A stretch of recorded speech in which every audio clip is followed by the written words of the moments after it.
One of the coolest things discovered last week was the earliest ever evidence of humans eating other humans. New analysis of a 1.45 million year old shin bone found in northern Kenya found 9 distinct cut marks that closely match the patterns of damage inflicted by stone tools, and the placement of the marks would have been just right for removing the entire calf muscle from the bone. The researchers compared the cut marks on that bone not just with stone tool damage in general, but examples of butchery of other animals from the same site, and found that whatever was done to this human specimen was very similar to how large prey animals like cows were processed by these same tool users.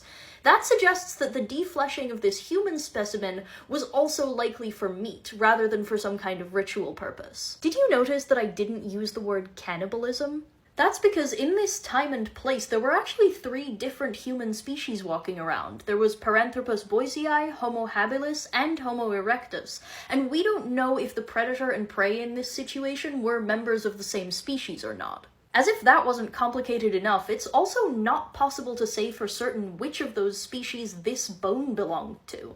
That's because of all the known specimens of those 3 species, not a lot of them preserve the tibia, and of this specimen there aren't any other bones we can use for context. While we may never know the exact circumstances or even the identities of the key players, this prehistoric whodunit adds a fascinating layer to our understanding of the extreme strategies employed by our distant cousins and ancestors to survive in their harsh prehistoric environment.